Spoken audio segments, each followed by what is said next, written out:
Buenas tardes. Vamos a iniciar entonces. Pensé que me tocaba social. Está bien, si es Feno, lo que tenemos que hacer ahora es comenzar o seguir con Alvin Toffler para los que ya me siguen las clases.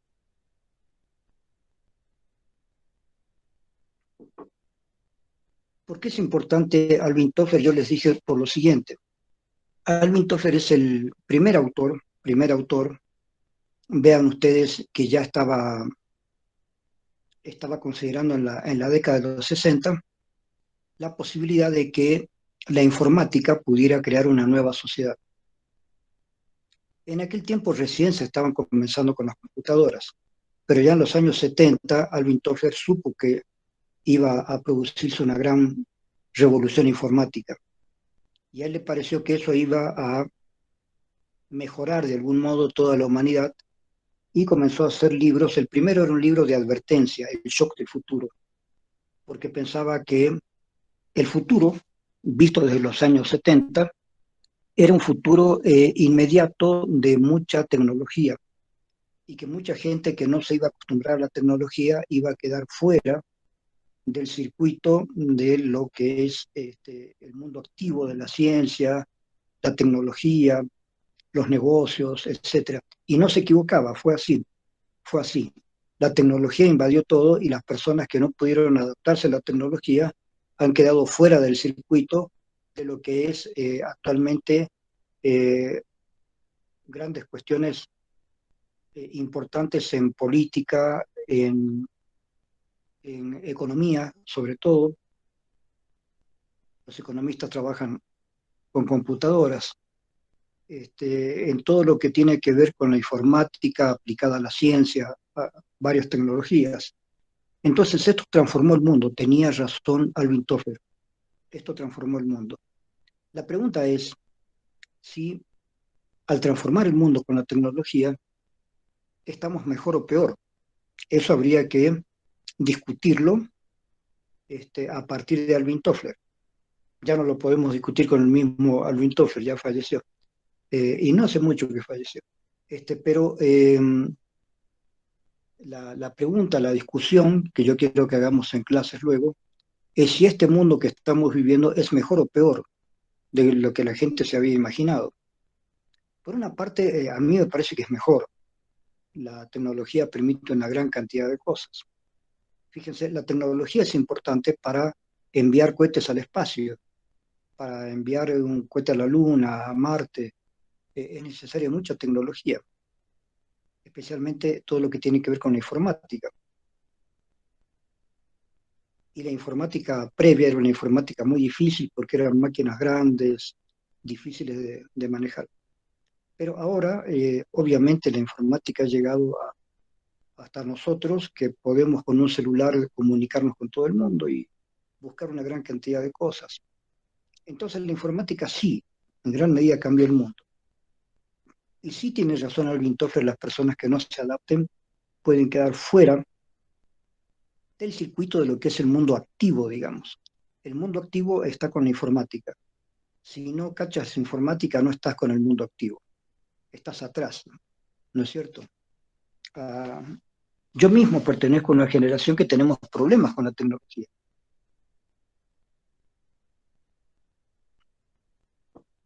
A mí me encanta la tecnología, pero para los demás, no para mí. Eh, a mí me gusta leer los libros en físico. Este, me cansa leer libros en digital. No puedo, me cansa. Necesito la impresión táctil de dar vuelta a las páginas, de tener el libro en la mano. Necesito eso porque estoy acostumbrado a eso. Una tablet para mí no representa absolutamente nada. No digo que no utilice estas cosas, las puedo utilizar, pero digamos, como, como inclinación general, mi inclinación es hacia las cosas táctiles como el libro. El libro tiene una posibilidad táctil que no tiene la tablet, aunque te hagan la proposición de hacerte como si dieras vuelta a las páginas, pero sabemos que no es lo mismo. Ahora, eh, antes de Toffler ya se habían, durante toda la década de los 50 y especialmente en la década de los 60, hubieron libros, revistas, abarcando todo el fenómeno del futuro. Ya se sabía que la ciencia y la tecnología iban a producir un futuro diferente. Entonces han habido películas, han habido libros, han habido revistas que de alguna manera estaban preparando a la gente para pensar un futuro. Veremos después de Toffler un par de libros donde uno de los cuales nos va a explicar que el futuro esperado no llegó, llegó otro futuro. ¿Sí? Eh, Porque bueno, no estamos en Marte, no estamos ni siquiera pisando la Luna. Eso no llegó tan rápido como se creía. Eh, Tampoco tenemos aviones más supersónicos de los que tenemos porque no es necesario. Tampoco tenemos autos que vuelen porque eso no es necesario. Crearía más bien un problema bastante fregado,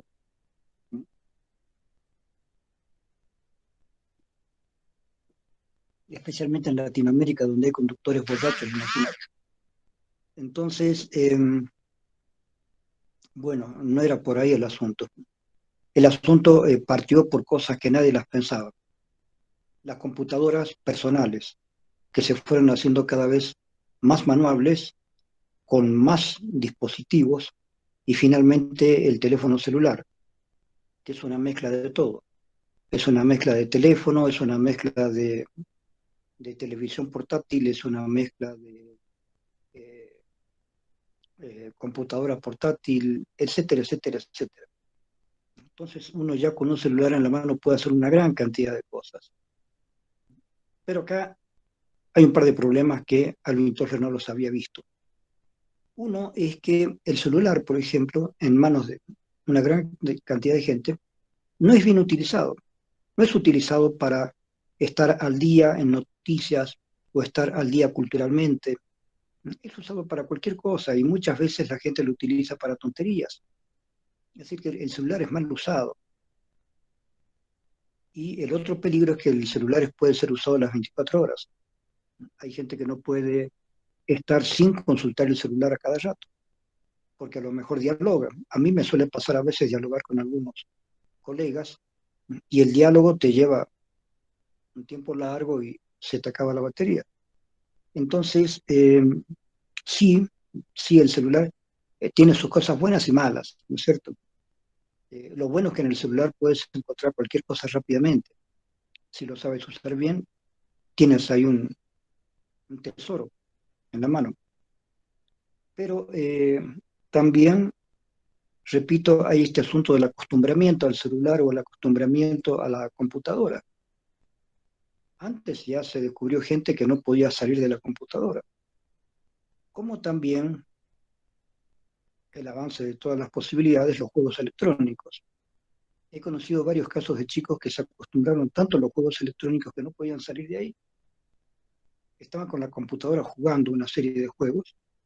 Conozco el caso específico el hijo de una amiga mía, eh, casi adolescente, menos, 12 años, que tuvieron que venir personas de un hospital a sacarlo, a arrancarlo de la computadora para llevarlo a un hospital, a una clínica. Entonces, hay casos de evidente adicción a estos aparatos. Y no me parece raro, no me parece raro. Entonces hay cosas que Alvin Toffler no las previó. Por eso cuando ustedes lean el libro de Alvin Toffler, vean los conceptos generales de Alvin Toffler, los conceptos de por qué él habla críticamente de la llamada segunda ola y espera que haya una tercera ola, totalmente computarizada. Pero les repito, si es que ustedes recuerdan algo de una charla anterior, les repito lo siguiente. ¿Para qué me interesa estudiar todavía Alvin Toffler? Para un problema que es sociopolítico a partir de las computadoras. Les vuelvo a explicar esto. Se debería poder, escúchenme bien, se debería poder, es perfectamente posible, automatizar todas las fábricas, todas las maquinarias, de manera que ya no tenga que haber obreros trabajando en las fábricas. Se puede computarizar y se puede automatizar muchos aspectos de la agricultura además. De manera que el trabajo de las fábricas y el trabajo campesino podría ir desapareciendo, que ya no necesitemos una clase obrera ni una clase campesina, sino que esto desaparezca porque las máquinas se van a encargar de todo. Y acuérdense de mí, la robótica, que está avanzando mucho, también va a ser parte en todo esto de desplazar el trabajo manual. Pero el problema es mental, el problema es que los capitalistas,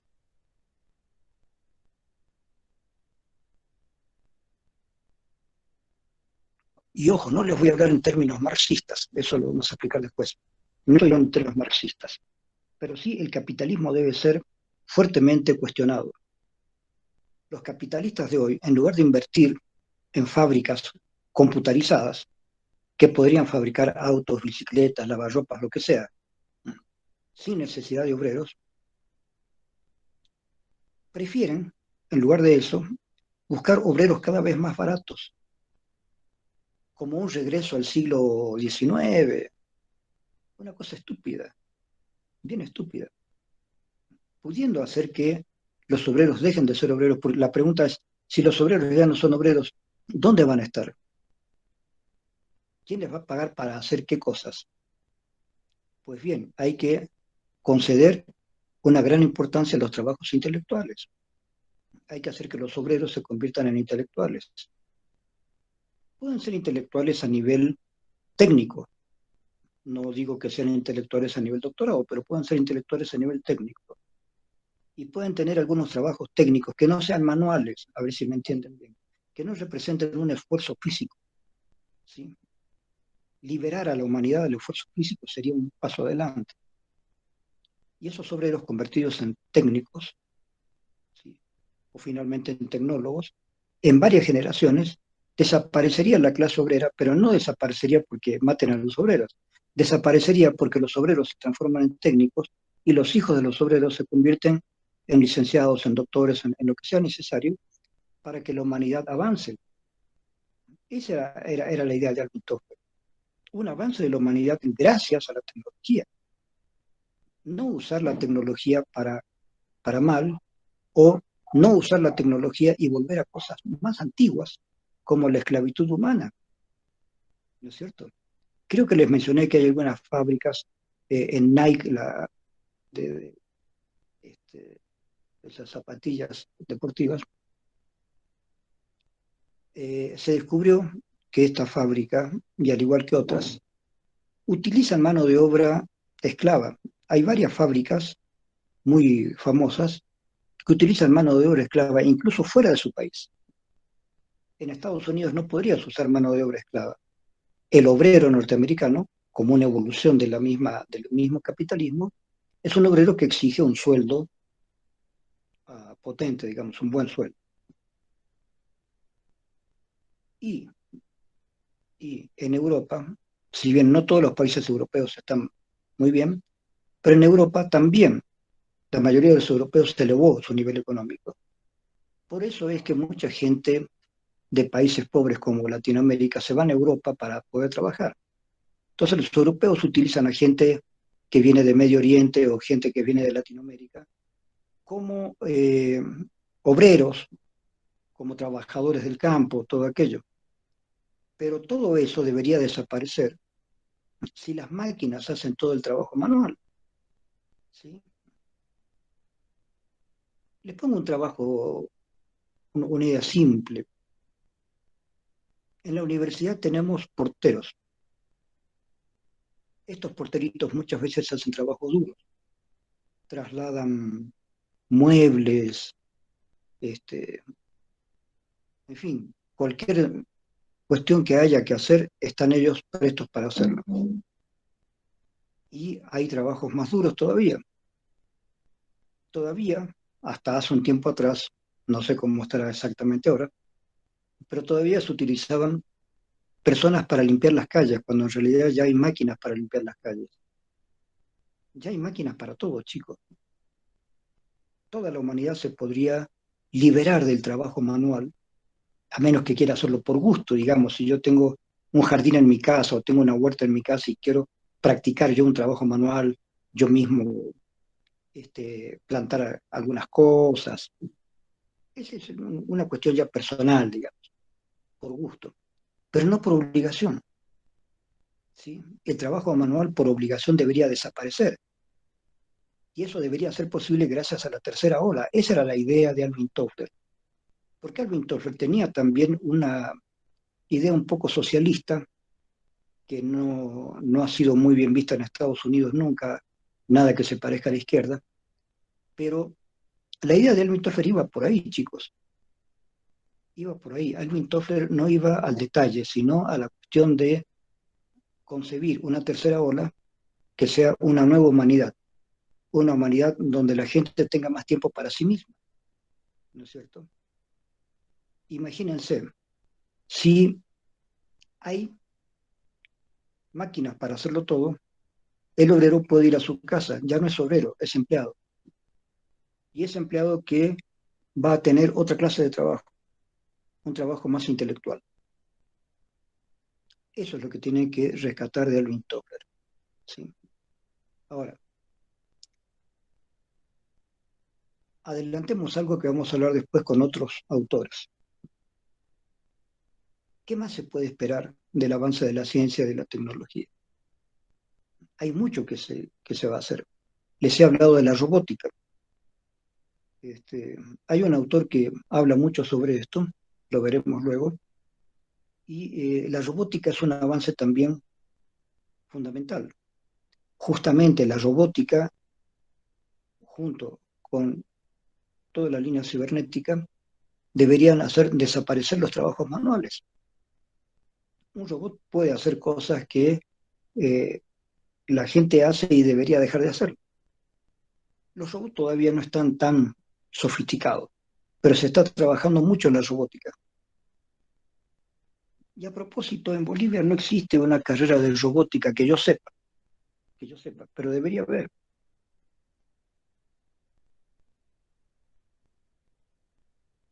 En Brasil, en Brasil hay una carrera de robótica y no hay en Bolivia.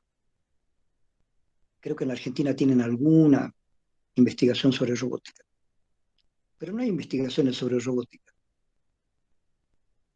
No existen casi en Latinoamérica, porque los latinoamericanos estamos fuera del circuito de la ciencia, la investigación, la tecnología. Esa también es una pregunta política que nos tenemos que hacer. ¿Por qué la ciencia y la tecnología siempre están en Estados Unidos, en Europa, o en Japón, o en China, o en Rusia, pero nunca en ningún país latinoamericano? Por eso es que, en alguna medida, yo estuve muy de acuerdo con lo que se llamó el socialismo del siglo XXI, cuando apareció Néstor Kirchner en la Argentina y Lula en Brasil, y Correa en Ecuador, y después Evo Morales en Bolivia, también en Venezuela hubo novedades. Y de pronto pareció que Latinoamérica estaba reverdeciendo, que Latinoamérica estaba entrando en una nueva etapa muy linda, porque nosotros no solamente necesitamos tecnología, necesitamos una revolución total. Y sigo pensando, chicos, en esa revolución total, donde la tecnología haga que disminuya el trabajo manual fuerte, sufrido, ¿no es cierto? Me he enterado hace un año atrás que ya existen en Bolivia algunos métodos de riego que yo ya los conocía hace muchos años en la Argentina, y esos métodos de riego te permiten no tener tanto trabajo. Por ejemplo, el riego por goteo o el riego por aspersión. Un aspersor es algo que te va dando una especie de lluvia, ¿sí? O el riego por goteo son eh, pequeños, pequeños procesadores que hacen que a una planta le caigan gotas de agua en la cantidad suficiente para que esa planta eh, pueda crecer. Y fíjense, normalmente se pierde mucha agua porque la tierra absorbe el agua, entonces se necesita mucha agua para regar. Hay otra cuestión que han hecho en la Argentina. Todos estos métodos son un poquito caros, pero al final ahorran cantidad de agua. Hay canaletas que permiten que llegue el agua a todas las plantas que tienen que llegar y la canaleta no absorbe. Y es una canaleta que no tiene que ser metálica, porque eso es malo para el suelo. Entonces son canaletas hechas de un tipo de cerámica que permiten que el agua no se vaya al suelo, que no se pierda y que tampoco se evapore. Entonces, esas canaletas o el riego por goteo o el riego por aspersión es un aspersor que está permanentemente funcionando. En la Argentina, en Mendoza, de donde yo soy, usan los aspersores también para evitar las heladas. La helada es cuando hay mucho frío, el frío es bajo cero. Entonces quema todas las plantas, el frío es tan fuerte que las plantas se queman con el frío este, y se pierden cosechas enteras. Y allá es muy peligroso en la Argentina para el asunto de la uva, de la vid. Entonces hay un cierto tipo de riego que es eh, el riego por aspersión, que lo utilizan también para las heladas. ¿Por qué? Porque ponen el aspersor en la noche, cuando va a caer la helada, y puede llegar a cero, pero no bajo cero. ¿Por qué? Porque el aspersor está rodeando de agua la planta, y la planta rodeada de agua, esa agua se puede convertir en hielo, y el hielo es 0 grados, no es bajo cero, el hielo es 0 grados. Entonces la planta queda en 0 grados, no bajo cero. Es bajo cero cuando la planta está desnuda, no tiene nada y baja la temperatura. Entonces este tipo de tecnologías, que hace tiempo que se vienen usando, son muy buenas para el campo. Cuando yo llegué a Bolivia vi que mucha gente en el campo no tenía tecnología, tenía métodos muy primitivos en el sentido de métodos muy tradicionales. Pero me ha alegrado saber de que ya el campo se está tecnificando. ¿Pero esto qué quiere decir, chicos? Que la mayoría de las poblaciones se dan cuenta, porque la gente no es tonta, se dan cuenta cuando algo les puede favorecer, puede haber menos trabajo físico y puede haber igual rentabilidad económica. Todo eso se puede. Lo que pasa es que los capitalistas que tenemos en el mundo son tan estúpidos, son tan venales, tan bárbaros, que prefieren todavía el trabajo esclavo a invertir en maquinaria de última generación que puede fácilmente eliminar a los obreros transformándolos en algo más, pero para eso hay que tener un plan de país, hay que tener un plan político de gran alcance, ¿no es cierto? Es decir, si vamos a poner tantas máquinas automáticas que van a eliminar a unos 1.000 obreros, esos 1.000 obreros, ¿dónde los colocamos? ¿Qué hacemos con esos obreros? Pues bien, tienes que darles toda la posibilidad desde tu gobierno de que esos obreros se conviertan inmediatamente en técnicos y que sean técnicos que ayuden a esas máquinas. Ya no son las personas que tienen que ir al trabajo físico, sino un trabajo intelectual. Convierte a los obreros en técnicos que van a trabajar para entender esa maquinaria y poder ayudar a que las maquinarias funcionen mejor, ¿no es cierto? O los que eran obreros se convertirán en programadores y ellos van a hacer los programas necesarios para que las máquinas funcionen. Hay una serie de posibilidades. Pues bien, estas cosas que les estoy hablando es lo que Alvin Toffler quería. Alvin Toffler no se no desarrolló de manera muy específica, muy amplia, todos los fenómenos que iban a aparecer con las computadoras, con la tercera ola, la era cibernética, sino que él quería enfocar los problemas sociales. Esto es lo que mucha gente no entiende de Alvin Toffler. Alvin Toffler quiso enfocar problemas sociales. Recién ahora hay muchos estúpidos que lo están entendiendo. Alvin Toffler en su momento no lo entendieron. Pero Alvin Toffler es importante para dar una idea social de la evolución humana. Pero esa tercera ola no llegó. No llegó porque el capitalismo es un capitalismo estúpido. ¿Sí? Desde ese punto de vista, sí estoy de acuerdo en que había que luchar contra el capitalismo. pero desde adentro del capitalismo, no desde afuera.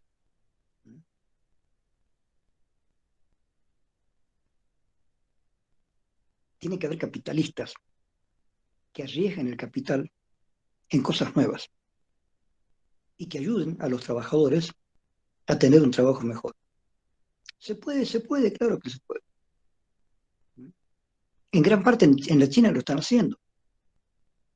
Los chinos resultaron, como en otras épocas, más inteligentes de lo que creíamos. Los chinos se dieron cuenta que el comunismo, tal como era, no iba a durar mucho. Se cometieron muchos errores con eso, murió mucha gente, hubo mucha estupidez, mucha maldad. El comunismo no sirvió absolutamente para nada tal como estaba pensado. Entonces los chinos tienen un plan político comunista en el sentido de un control de la población, pero tienen una economía absolutamente capitalista y tienen desarrollos cada vez más grandes en todas las esferas. El hecho de que el COVID haya aparecido en la China no significa que los chinos sean malos tipos. El COVID podría haber aparecido en cualquier parte. Y si fuera un planteamiento de que el COVID fue un experimento científico que se les escapó de las manos, eso podría haber pasado en Estados Unidos también. Por ejemplo, ahora ya no se discute, pero se discutió mucho y al final nunca se aclaró la discusión, es cuál fue el origen del SIDA. Decían que el SIDA se produjo porque habían unos monos en África que normalmente tenían SIDA y que alguien comió carne de esos monos. Pensamos eso y no podemos pensar que tuvo relaciones sexuales con los monos. Entonces alguien tal vez comió esa carne de esos monos y se contagió y de ahí el contagio pasó a todo el mundo. Teoría que a mí me parece bastante estúpida, no la creo. Hay otras teorías un poco conspirativas, sí, pero como que eso era parte de alguna mente asesina que odiaba a los homosexuales y encontró una fórmula para matarlos. Eh, y era cuestión de inyectar eso a algunos homosexuales para que esto se prolifere. Obviamente es una teoría conspiratoria, no hay absolutamente ninguna prueba de esto, pero el hecho de que el SIDA proviene de los monos del África tampoco te lo creo, o sea, es una teoría muy primitiva. Pero el SIDA también provocó muchísimas muertes. Ahora, ahí aparece una pregunta muy bonita, muy interesante. Si el SIDA solamente se reproduce o se infecta a través de relaciones sexuales, ¿cómo es que a través de unos pocos enfermos de SIDA esto se expandió por todo el mundo? Piensen, quiere decir que todo el mundo se está contagiando. Quiere decir que toda la gente hace el amor con toda la gente en todas partes del mundo, ¿no es cierto? El sexo es más universal de lo que creíamos. Porque si empezó en el África, después fue a Estados Unidos y después se expandió por todo el mundo y el contagio es solamente sexual, entonces, ¿quién tuvo relaciones sexuales con quién, con quién, con quién, con quién, con quién, para abarcar todo el mundo? ¿Sí? Eso invita a reflexionar sobre cómo anda la sexualidad. Pero vean, eh, a lo que voy es a esto. La tercera ola es la ola científico-tecnológica. Véanlo así. Entonces, desde el punto de vista estrictamente de Toffler, estamos ya en la tercera ola. Ya estamos. Muchas cosas que Alvin Toffler pensó y propuso ya están. No está toda la sociedad en la tercera ola. Y ahí es donde nos volvemos ya un poco políticos. ¿Por qué no está? ¿Hay algún fallo en las cuestiones científicas, tecnológicas? No. El fallo está en la mente humana, el fallo está en el capitalismo que no se anima a utilizar maquinarias. El problema es sencillo. Ellos dicen, si utilizamos maquinaria vamos a despedir a los obreros. ¿Y qué van a hacer los obreros despedidos? Pues no tienes que despedir a los obreros, tienes que transformarlos y tienes que darles plata durante un tiempo. para que inmediatamente ellos tengan otra clase de trabajo, un trabajo más intelectual, trabajar en informática, convertirlos en programadores. Tienes que darle una solución a esto, pero una solución política económica. Pero ellos no quieren dar esa solución. Ellos solamente quieren ganar, ganar, ganar más y recurren a prácticas tan primitivas como las de, a lo mejor, una parte de la producción, hacerla en países muy pobres, donde hay gente que trabaja por nada, por una miseria, ¿sí?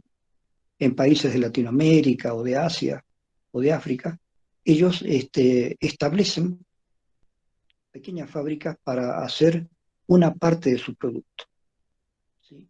Una parte de zapatos o de zapatillas o de lo que sea. Bueno, entonces en ese lugar van a hacer una parte del producto. Les van a pagar una miseria porque esa gente como vive en la miseria con pagarles un poco suficiente. Entonces después van reuniendo las partes que se han hecho en diferentes lugares y en algunos de esos lugares o en Estados Unidos arman todo el producto final y lo venden. Y eso les hace bajar los costos de producción. Ellos dicen, por lo menos nosotros le estamos dando trabajo a la gente. Sí, pero les están dando un trabajo estúpido, un trabajo repetitivo, mal pagado, cuando todo eso lo podrían hacer las máquinas. Y volvemos otra vez al punto. Si la gente ya no tiene trabajo porque lo hacen las máquinas, ¿la gente qué hace? Y ese es un problema de los gobiernos. Los gobiernos tienen que hacer que esa gente se transforme en programador, que se transforme en algo que tenga que ver con el impulso cibernético. Tienes que hacer que la gente aprenda otras cosas y pueda meterse en el mundo de las computadoras, en el mundo de la cibernética, en el mundo de la producción cibernética. Entonces, no es que Alvin Toffler haya dicho las cosas en vano. Se han producido esas cosas que él dijo, pero no se han producido del todo por un problema económico, un problema de pensamiento económico, no tecnológico. Científicamente hablando, tecnológicamente hablando, todo lo que dice Alvin Toffler es cierto, se puede hacer. El problema es que los capitalistas no quieren hacerlo. Es un problema político, ¿no es cierto? Eh, entonces, con esto quiero aclararles por qué yo sigo dando a Alvin Toffler como libro después de muchos años. Porque me parece que esta reflexión, que lleva a hacerse una reflexión política incluso, es muy importante, es muy importante. ¿Qué es lo único que puede fallar en el futuro? El ser humano es lo único que puede fallar, ¿no es cierto? Yo les dije, cuando Einstein se dio cuenta que se podía fabricar la bomba atómica a partir de sus descubrimientos y los de otros científicos, él no quiso seguir adelante con eso. Pero los obligaron a Einstein y a varios otros físicos, los obligaron en Estados Unidos. Como existía la Segunda Guerra Mundial, había la Segunda Guerra, Estados Unidos obligó a varios científicos que trabajaban en Estados Unidos a reunirse para lograr la producción de la bomba atómica. Prácticamente los encerraron. Eh, Hay uno de ellos que fue jefe de todo el equipo, ya me voy a acordar el nombre, que sufrió una cosa gravísima, porque este hombre eh, se metió en esta misión que les encargaron el gobierno norteamericano, estuvieron en esa misión y estuvieron prácticamente como prisioneros. No podían salir, no podían decirle a nadie lo que estaban haciendo. Entonces, la novia de este señor eh, se, se descolocó porque él no la llamó más, no le explicó nada. Ella pensó que él la había olvidado y se suicidó. Entonces este hombre sufrió muchísimo eh, y fue parte de su sufrimiento para poder producir la bomba atómica. Cuando la produjeron y aparentemente le iban a enviar películas a Hitler para decir acá tenemos la bomba atómica, a pesar de que la produjeron y la mandaron, pero los rusos llegaron antes a Alemania sin bomba atómica, llegaron a Alemania. Los alemanes los habían invadido los rusos no solamente los sacaron de Rusia, sino que siguieron y siguieron, los empujaron hasta Alemania, y los rusos entraron en Alemania. Y ahí terminó la Segunda Guerra. Esto ya lo he dicho varias veces y lo repito, la Segunda Guerra la ganó Rusia, no Estados Unidos, por si las dudas. Entonces Rusia llegó y Hitler se suicidó porque supo que los rusos estaban llegando. Cuando llegaron los norteamericanos, los rusos ya estaban en Alemania. Hay algunas películas más honestas que han hablado sobre eso. El general Patton llegó a Alemania y los rusos ya estaban ahí. Y Patton quería seguir la guerra ya contra los rusos, ya no solamente contra los alemanes. Y el gobierno norteamericano le dijo que se deje de macanas y que pare ahí y que vuelva a Estados Unidos. Este, pero los yanquis estaban dispuestos a enviar la bomba atómica contra Alemania para terminar la guerra contra Hitler. No fue necesario. Einstein y todos los físicos respiraron ya aliviados porque ellos habían visto las pruebas que se hicieron de bomba atómica y no esperaban para nada que muere el presidente Roosevelt, viene el presidente Truman, y lo único que quedaba pendiente era la guerra en Japón. Y Truman no tiene otra mejor idea que meter dos bombas atómicas en Japón, con lo cual obviamente se termina la guerra con el Japón y se termina ahí la Segunda Guerra.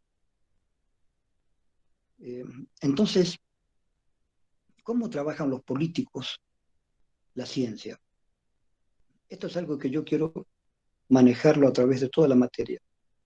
Quiero que ustedes se enteren que mi materia no es solamente una materia así, sobre qué va a pasar en el futuro, cuáles son las transformaciones, pero cuál es el aspecto político de todo esto, también hay que verlo, también hay que verlo. Entonces, si estamos en manos de los políticos y si la ciencia está en manos de los políticos, la ciencia y la tecnología pueden causar daño, no solamente algo bueno, sino algo malo también. Porque cualquier descubrimiento, cualquier avance científico, tecnológico, ustedes saben, chicos, se puede usar para el bien o para el mal. Cualquier cosa que hagamos, cualquier cosa en la que pensemos, puede servir para bien o para mal. Si sirve para bien, perfecto, la humanidad avanza. Pero si se hace para mal, la humanidad retrocede. ¿De qué han servido las dos guerras mundiales? De nada. Europa se autodestruyó. No sirvió absolutamente para nada. Hubieron cambios políticos, sí, algunos países ya no fueron tan grandes como antes, como Inglaterra. Algunos países empezaron a ser más fuertes, como Estados Unidos. Entonces hubieron cambios políticos para algunos países a los cuales les vino bien, pero Europa se autodestruyó. Algunos pensarán, bueno, los europeos han sido malos tipos que bien que se autodestruyan, no hay problema.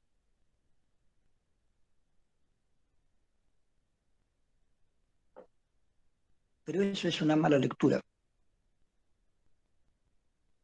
Porque no es Europa, no es Francia, no es Estados Unidos, no es Inglaterra. Son los seres humanos que sufren ahí. No se puede hablar de una guerra así de una manera superficial.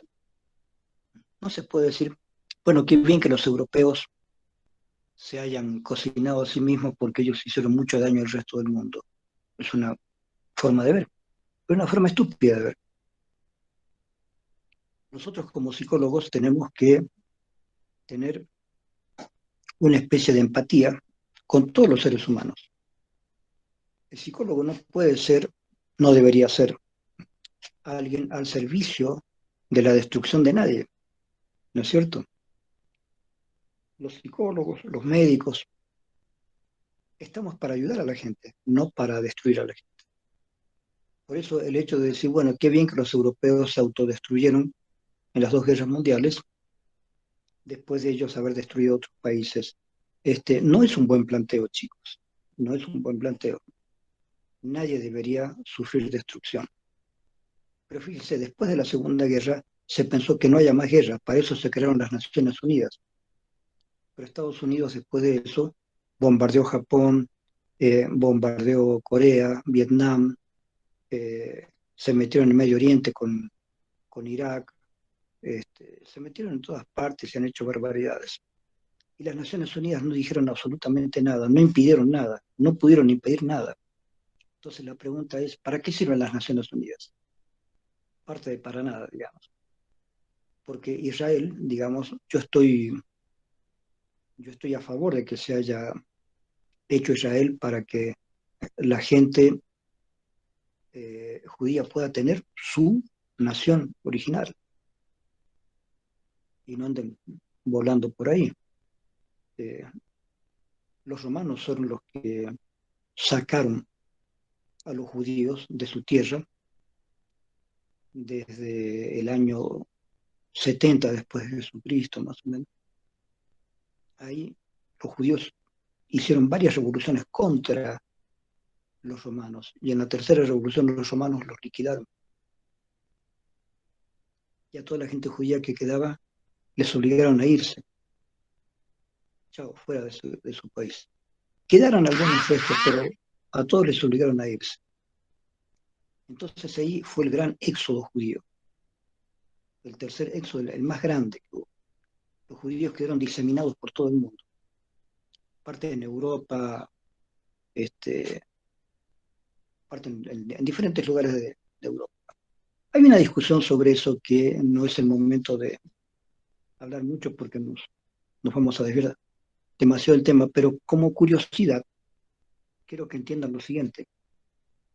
Ya hubo, ya hubo una repatriación de los judíos en 1492. Ese año tienen que tenerlo bien en la mente, chicos. No es solamente el descubrimiento de América, los españoles, sino que ahí los españoles se unieron como españoles bajo el imperio, digamos, de los reyes católicos, lograron unificar España. España estaba dividida en varios reinos y el reino de Castilla especialmente fue el que aglutinó a toda España, les impuso el idioma castellano, porque el castellano es un idioma, no es el español. No hablamos en español, hablamos en castellano, que es el idioma de Castilla, porque en España hay muchos otros idiomas. Entonces decir que es el idioma español es una estupidez. Mentira, no existe el idioma español, existe el idioma castellano, ¿no es cierto?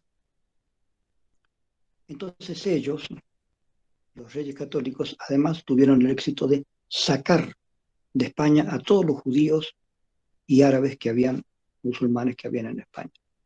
Sacaron fuera. Entonces, musulmanes y judíos se fueron juntos. Ahora bien, los musulmanes ya tenían conquistado todo el norte de África. Si ustedes ven en un mapa, pueden ver clarito esto. Si chequean África, vean el norte de África. Si con su mano van hacia la derecha, se van a encontrar en Medio Oriente y ahí van a encontrar el origen de los árabes. Si se van hacia la izquierda, van a ver cómo los árabes dominaron todo el norte de África. Todos los países que hay en el norte de África son de origen árabe. Y de ahí pasaron a España.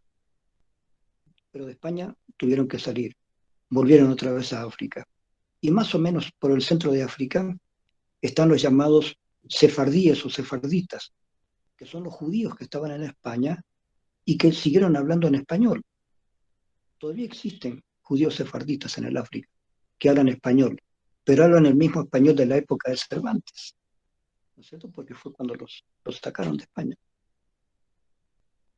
Mientras que los judíos europeos son judíos que, según una cierta teoría de los sefardíes, esos judíos europeos provienen de un lugar cercano a Rusia, ¿sí?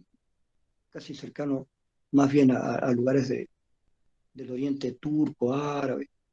Hay un origen medio raro que tiene que ver también con parte de lo que se estaba formando Rusia y que esos judíos, que no eran judíos en realidad, esa tribu, fueron corridos poco a poco hacia Europa, ¿sí?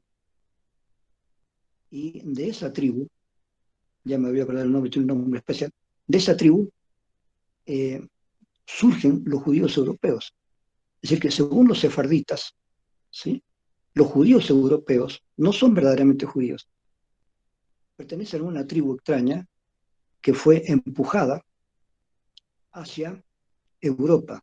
pero esa tribu se había convertido políticamente al judaísmo porque no querían ser árabes, no querían ser musulmanes, prefirieron ser judíos. Y a toda esa tribu las convirtieron al judaísmo, sin ser judíos de raza, digamos, biológico, nada que ver, no pertenecían a ese pueblo. Y fueron empujados hacia Europa. De manera que para los sefarditas, estos judíos europeos no son verdaderos judíos. Entonces dice, todos los judíos que han venido a Israel no son verdaderos judíos, nosotros somos los verdaderos judíos. De los europeos la mayoría no son verdaderos judíos. Es una cuestión para estudiar así a nivel histórico. Pero volvamos a este asunto. La tercera ola es la ola de la implementación científica y tecnológica. ¿Estamos en eso? Estamos en eso. El hecho de que nosotros podamos comunicarnos ahora, porque no podemos vernos cara a cara por la pandemia, esto ya es una evidencia de que estamos en la tercera ola. Si estuviéramos en la segunda ola, esto hubiera sido un desastre. Nadie hubiera podido salir a la calle, nadie hubiera podido salir porque no estábamos preparados para una cosa como esta, y se hubiera detenido todo, el comercio, la educación, todo. ¿Se dan cuenta? En cambio, la posibilidad de utilizar esta tecnología ha hecho que por lo menos la educación y algunas áreas del comercio y de la industria no se detengan, que puedan funcionar, porque tenemos esta tecnología. Si no lo tuviéramos, hubiera sido mucho más grave de lo que ya es. Entonces, ¿estamos en la tercera ola? Claro que estamos en la tercera ola. El hecho de que podamos pasar estas clases por Internet implica que estamos en la tercera ola. Alvin Toffler tenía razón porque él charlaba con los científicos y sabía lo que iba a pasar. Ahora, Alvin Toffler se equivocó. Sí, se equivocó en lo siguiente. No se equivocó en lo que podríamos hacer en la tercera ola. Se equivocó en la creencia de que eso iba a ser realidad. ¿Sí? De que a lo mejor los obreros se iban a ser reemplazados por máquinas y los obreros a su vez se iban a transformar en técnicos, se iban a transformar en personas de tareas intelectuales y ya no tareas manuales, que son tan fatigosas. Esa esperanza de Alvin Toffler es la que no se cumplió, todavía no se cumple. Por lo tanto, desde esta cátedra nosotros decimos que la tercera ola todavía está por cumplirse en el aspecto político-social. ¿Sí? Los políticos tienen una deuda con nosotros, con el resto de la humanidad. Los políticos deberían implementar la tercera ola de tal manera que los obreros pasen a ser técnicos y con el futuro licenciados, y que ya no hayan más campesinos ni obreros en el sentido de que ya no sea obligatorio el hacer un trabajo manual pesado o peligroso, sino que eso lo hagan las máquinas, los robots, que eso se pueda de alguna manera automatizar. Ese es el futuro de la humanidad. Y yo creo en ese futuro, creo que eso se tiene que dar. Se ha postergado por la estupidez del capitalismo en el que estamos viviendo, porque es un capitalismo estúpido. Podría ser un capitalismo más humano y podría funcionar igual, ¿no es cierto? Si tú puedes ganar $1.000.000 por año, ¿por qué no te quedas tranquilo con eso? ¿Cuánto quieres ganar? 10 millones, 1.000 millones. Pero el asunto no es plata solamente, el asunto es poder. Lo que quiere el capitalismo es poder. ¿Pero para qué quiere poder? El comunismo basado en Marx eh, fracasó. Fracasó en Rusia, fracasó en China, fracasó en Latinoamérica. El marxismo tal como uno lo lee en los libros, ese marxismo fracasó. ¿Sí? ¿Que se lo quiere reinventar? Bien, a ver, reinventemos el marxismo a ver si funciona. Pero tal como estaba y tal como fue implementado en Rusia, en China, fracasó. en Rusia eclosionó o implosionó, mejor dicho. Una implosión es una explosión al revés, es como una explosión hacia adentro, digamos, ¿no? Entonces, el comunismo ruso implosionó todo lo que era la Unión Soviética. La Unión Soviética era, además de Rusia, otros países vecinos que se habían transformado en comunismo. Todo eso se terminó. Fue una implosión total. China también se transformó. China no deja el principio comunista a nivel político, pero sí a nivel económico. Económicamente se transformó en capitalista. Así que básicamente el comunismo en China terminó también, por más que ellos políticamente quieran seguir con esa idea. Pero económicamente China es el país más capitalista del mundo en este momento. Y en Latinoamérica no puede existir un comunismo triunfante si dependen de toda digamos, los rodea un entorno capitalista. Cuba fracasó porque el entorno es capitalista. Ha fracasado Cuba. O sea, los cubanos dicen, no, no, no, estamos bien, estamos luchando, ¿no? Pero no, fracasó. Porque si hubiera tenido éxito, ahora ellos serían parecidos a la China, digamos, una gran potencia. Dicen, bueno, no hemos podido desarrollarnos por culpa de Estados Unidos.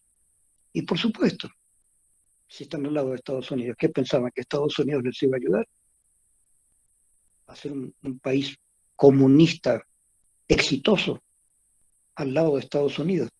Imposible, eso no iba a suceder. Entonces, obviamente, Cuba ha intentado recapturar el izquierdismo en Latinoamérica. La época de Kirchner, de Lula, de Evo Morales, de Correa, de la gente de otros países, eh, esa época pareció una época interesante, donde podían haber cambios. Pero después esto ya fue cambiando y han habido ciertos fracasos, elementos de corrupción que se han comprobado. Y bueno, estamos todavía en eso. Eh, pero la idea sigue siendo esta.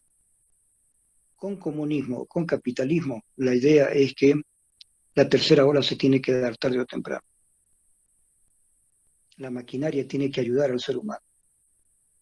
La maquinaria tiene que ayudar, no la maquinaria, sino la cibernética, tiene que ayudar a que el ser humano se libere del trabajo manual. Piénsenlo así, liberarse del trabajo manual, liberarse de los horarios rígidos, liberarse de la concentración del trabajo. No es no trabajar, a ver si me entienden, no es no trabajar, pero es no trabajar en las condiciones de la segunda ola, ¿no es cierto? Y la segunda ola, ya les dije, está en todas partes. La universidad que tenemos es de la segunda ola. ¿Tú quieres estudiar una carrera? Bueno, entonces en esta carrera dura 5 años, cada año tiene 2 semestres, cada semestre tiene tales materias, esas materias están en determinadas aulas, en determinados horarios, con determinados profesores. Está todo clasificado, programado. Y tú tienes que venir todos los días a esas obras, a esas aulas, con esos profesores, pasar esas clases para al final, después de 5 años, convertirte en un licenciado. Todo eso es estúpido. Yo pienso que esto que estamos haciendo ahora tiene que ser más intenso, más intenso. Se tiene que perfeccionar y desarrollar al máximo las posibilidades del Internet. Para que cualquiera de ustedes pueda hacer esta carrera en su casa.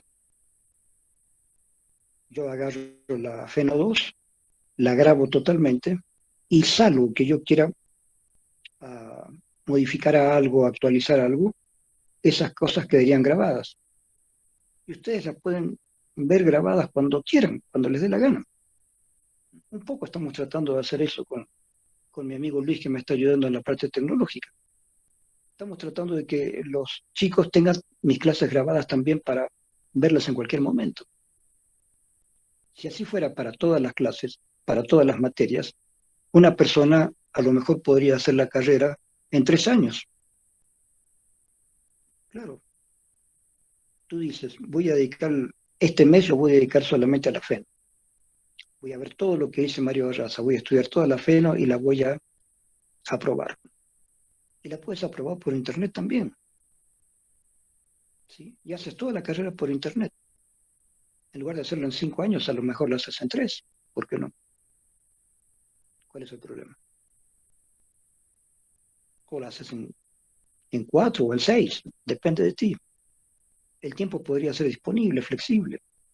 Y no tendrías que estar yendo todos los días a las mismas aulas, con los mismos asientos duros, hasta que tu trasero se quede liso ahí, igual que las sillas de las aulas. Todo eso está a punto de desaparecer, entiéndanme. Eso va a desaparecer, acuérdense de mí. La universidad tal como está hecha va a desaparecer porque no sirve para nada ya. No sirve la universidad tal como está hecha. Además, habría que ver si con el Internet podríamos, sí o no, nunca se sabe cómo es la naturaleza humana en el fondo, si podríamos disminuir la corrupción, la pereza y una serie de cuestiones. Claro que eso implica un cambio cultural, ¿no es cierto? Nosotros sabemos que en Japón la gente tiene una cultura diferente, una cultura más responsable, una cultura no solamente de responsabilidad, sino de mayor efectividad. Los japoneses son efectivos en todo lo que hacen, gente disciplinada. Ojalá que en todo el mundo pudiéramos llegar, con el ejemplo de Japón, a una sociedad disciplinada, no con las antiguas cuestiones de Japón, que son negativas. Los japoneses cuando consideran que algo les salió mal se suicidan. Tampoco queremos eso. Tampoco es ese concepto de honor metido en la cabeza que hace que la persona dice fracasé en esto y se suicida. No, tampoco así. Eso es negativo. Pero sí la responsabilidad y la inteligencia como para poder mejorar los trabajos, hacer que los trabajos sean menos duros, que los trabajos te permitan también madurar, desarrollarte individualmente. Para eso es el trabajo, para desarrollarse individualmente y que la gente aprenda cada vez más. Un chip en el cerebro para poder leer más, pero bienvenido. Si leer cuesta mucho, uno se la puede pasar leyendo toda su vida para aprender no mucho más de lo que uno se imagina. A mí me gusta la literatura, pero es muchísimo lo que habría que leer si uno quiere leer toda la literatura existente, que tampoco valdría la pena, porque a lo mejor hay libros malos. ¿Para qué los vas a leer? Pero para ciencia o para tecnología o para el arte, para tener eh, una gran cantidad de cultura absorbida, integrada, se necesita tiempo. Hay métodos de lectura rápidos, sí, pero más rápido sería un chip en el cerebro y que te pongan toda la información. Y uno se encargaría cada tanto de informarse mejor, actualizar. Cada tanto otra vez actualizar el chip con una información nueva. Y listo, ni tienes que estudiar. ¿Para qué? O sea, a ver si me entienden. El esfuerzo físico tiene que ser dominado. El esfuerzo físico, el esfuerzo intelectual. ¿Para qué? Para que seamos una humanidad mejor, superior. Esto que yo digo implica que vamos a ser una humanidad superior. No, no lo implica de manera automática, pero implica menor esfuerzo físico, menor esfuerzo intelectual y mayor rendimiento en la industria, mayor rendimiento en la ciencia, mayor rendimiento en la tecnología, un mayor rendimiento humano para tener una humanidad mejor. Ese es el punto clave de mi materia, no se olviden. Cuando yo les pregunte de Alvin Toffler, esta es la última clase que doy sobre Toffler, cuando yo les pregunte sobre Alvin Toffler, ustedes me tienen que convencer a mí de lo bueno que es Alvin Toffler. de lo bueno que resultaría que la humanidad avance como Alvin Toffler pensaba que tenía que avanzar. Me tiene que demostrar por qué sería mejor vivir en una sociedad cibernética. Me tiene que demostrar por qué sería mejor que la economía se estabilice a favor del ser humano, con posibilidades del ser humano de tener otras tareas, tareas intelectuales, no tareas manuales. Y no es que yo odie las tareas manuales. He hecho tareas manuales en mi vida, pero no mucho. Mis tareas siempre han sido intelectuales, culturales. Pero todo el mundo debería hacer eso. Todos los seres humanos deberíamos dedicarnos a tareas intelectuales, culturales, o tener la posibilidad de hacerlo. Les repito, esto no implica que si alguna persona con un grupo de personas quieren irse y hacer una granja colectiva y trabajar ahí, que lo hagan. Israel empezó así. Para llegar a Israel y hacer de Israel un país nuevo y potente, los primeros israelíes que llegaron a Israel, que llegaron de Europa, la gente judía que llegó a Europa para hacer de nuevo Israel, tuvo que trabajar en la tierra. Eran filósofos, escritores, doctores, científicos, y se pusieron a trabajar la tierra. Empezaron a ser los famosos kibbutz. Los kibbutz son granjas colectivas, parecidas a los koljos en Rusia, pero los kibbutz tenían otro sentido político también, ¿no? Restablecer el trabajo comunitario.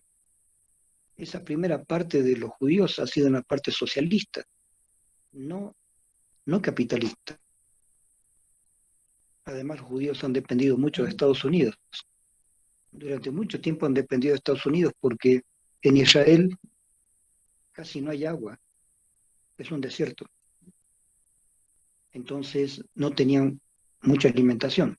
Así que muchos de los alimentos les eran enviados directamente desde Estados Unidos. A Israel durante mucho tiempo llegó alimentos desde Estados Unidos. Ellos no podían producir muchos alimentos propios. El suelo no se los permitía. A pesar de que han trabajado muy ordenadamente y sacrificadamente en los kibbutz, en las granjas colectivas. Hoy en día ya no necesitan eso y además los jóvenes no quieren saber nada con los kibbutz, pero Israel ha perfeccionado a su gente y hay gente israelí muy capaz, extremadamente capaz en cuestiones científicas y tecnológicas. Lo vamos a ver cuando hablemos de un autor judío que está de moda ahora y vamos a ver cómo los judíos se han organizado para funcionar cada vez mejor. Entonces tenemos ejemplos. Países del norte de Europa, Australia, Nueva Zelanda, Israel, China, Japón. Tenemos ejemplos de que un país se puede organizar y producir mejores cosas. No es imposible, no es imposible. Alvin Toffler tenía razón. El asunto es ya no solamente tener cabeza para la tecnología, sino para la economía y la sociedad. Por eso mi materia no deja de tener un sesgo social, político-social. Y lo vamos a ver mejor cuando estudiemos la parte de posmodernismo. Porque el posmodernismo lo podemos ver como una cuestión cultural, que lo vamos a ver a nivel cultural, pero también les voy a mostrar el sesgo político importante que tiene el posmodernismo. Que hay personas que no lo quieren considerar, pero hay que considerar. Bien, con esto vamos a terminar esta parte de Alvin Toffler, porque yo no les voy a relatar el libro lo tienen que leer ustedes, se dan cuenta, chicos. Yo lo que les comento es por qué es importante leer ese libro. Yo les comento todo lo que hay alrededor de los libros de Alvin Toffler. Pero los libros los tienen que leer ustedes, es fácil leerlo, ya les he dicho, porque Alvin Toffler tenía alma de periodista y sus libros son fáciles de leer. Son gordos, pero fáciles de leer. Yo les voy a además marcar, no ahora, después les voy a enviar algunos capítulos más importantes que otros. ¿Sí? Sería bueno que lo lean todo, porque les voy a hacer muchas preguntas, pero les voy a marcar algunos capítulos que son más importantes que otros, para que no se pierdan en todo el libro. Además, sería bueno que lean otras obras de Alvin Toffler para ver cómo era el pensamiento general. El libro que le sigue a este, el tercer libro, tiene que ver sobre economía, y es muy interesante cómo él pensó que iba a cambiar la economía a partir de la informática. Y evidentemente la economía cambió mucho, se ha acelerado poderosamente, ¿no es cierto? Simplemente con un análisis de lo que sucede en Wall Street, ahí ustedes van a tener una buena posibilidad de todo lo bueno y lo malo que puede pasar ahí. Esa es la bolsa de valores de Nueva York, la más grande del mundo. ¿Sí? Ahí se compran acciones. Yo tengo una gran empresa, pero yo no quiero pagar toda la empresa. Yo lo que quiero es que la gente me ayude a capitalizar mi empresa y yo los ayudo a ellos a ganar plata. Entonces les digo, bueno, eh, vendo acciones de mi empresa. La gente que compra acciones, mientras tenga esas acciones, es dueño también de la empresa. Van a tener el 49%, yo voy a tener el 51%, yo voy a ser el dueño principal, pero ustedes también van a ser parte de la compañía que es dueña de esta empresa. Las acciones valen tanto. Entonces la gente compra acciones, esas acciones yo las convierto en capital para seguir adelante con mi empresa. Y si la empresa produce bien, cada acción vale más. Es decir, la gente que ha comprado las acciones gana solamente por tener esas acciones. Y es como, claro que también es como una lotería, ¿no? Si la empresa sube, si la empresa mejora, las acciones valen más. Si la empresa quiebra, chao, así nadie te paga la pérdida. Entonces, Wall Street es el mundo de las acciones. Ese es el centro donde la gente se entera de qué empresas ponen a la venta acciones y cuánto valen las acciones. Pero eso con el Internet se ha hecho increíblemente complejo porque las acciones van y vienen así en cuestión de segundos. Y es muy complejo. Y ese es uno de los centros del capitalismo actual. Eh, pero bueno, eso Alvin Toffler me imagino que lo habrá pensado también. La informática aplicada al capitalismo. Cómo acelera el capitalismo y cómo hay fortunas que se pueden hacer en segundos y deshacer en segundos. Pero bueno, la crítica al capitalismo es larga, es complicada, no vamos a transformar esto en una materia de economía política, pero deben tener en cuenta esto, porque si no tienen en cuenta esto no entienden a Alvin Toffler.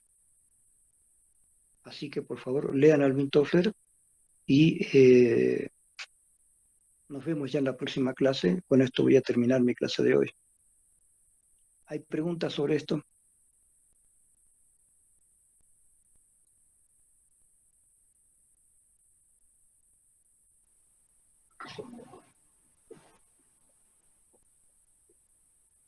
Todo claro, Lisen. Bien, perfecto. Entonces nos vemos en la próxima clase. Con Luis les vamos a dar toda la bibliografía y vamos a abarcar un par de autores más antes de entrar en la parte de posmodernidad. Gracias chicos, chau chau. Hasta luego, Lisen, que tenga buena tarde. Gracias, Licen. Hasta luego. Hasta luego.